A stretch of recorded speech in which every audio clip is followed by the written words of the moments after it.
Tenderin me shumë gjasa do të anuloj sepse shoh që ka spekulime të ndryshme.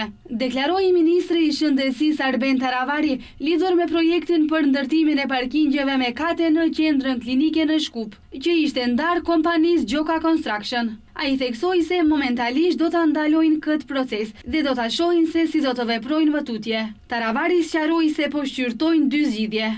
Dhe sot e thira drejtorin e parkingjeve të qytetit për t'i ofruar atij për ta menaxhu parkingun në qendrën klinike dhe për të ndërtu garazha në kate. Në fillim na thanë se do të vije dhe pastaj mbas 15-20 minutave na thanë se është në udhtim zyrtar.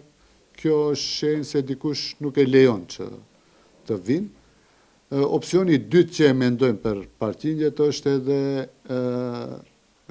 shërbimet e përditshme në qendrën klinike, eventualisht ta menaxhojnë parkingun, po për 2-3 vjet edhe të ndërtojnë garazhan në kate. Javën e kaluar, ministri Taravari tha se operatori privat nga Shqipëria, Gjoka Construction, ishte vetmja kompani që ju përgjigj thirrjes për një partneritet publiko-privat. Nëse e fitonin kontratën, do të duhej të investonte në garazhe në kate, por çmimi i parkingut do të ishte 50 denar për orë, në vend të 30 denar sa është tani. Ndërsa në këmbim do t'i transferoj shtetit vetëm 1% nga të hyrat vjetore.